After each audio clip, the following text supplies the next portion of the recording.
Apabila kami turun ke lapangan, kami gagal untuk membuat tangkapan. Itulah sebenarnya kejayaan SLB dan juga pihak kerajaan.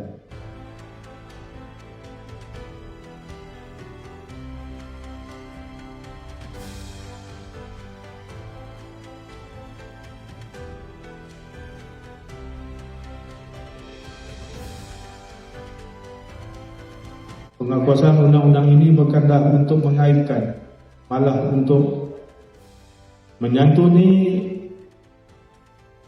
hasrat kerajaan sesiapa saja yang memijakkan kaki ataupun berada di bumi bertuah Malaysia ini.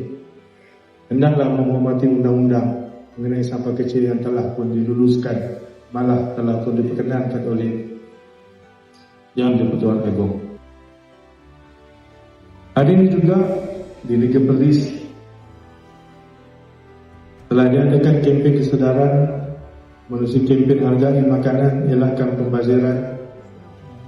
Berdasar pada rekod tahun lepas, lebih daripada 70,000 kilogram makanan telah pun dapat dialihkan daripada tapak pusat sampah.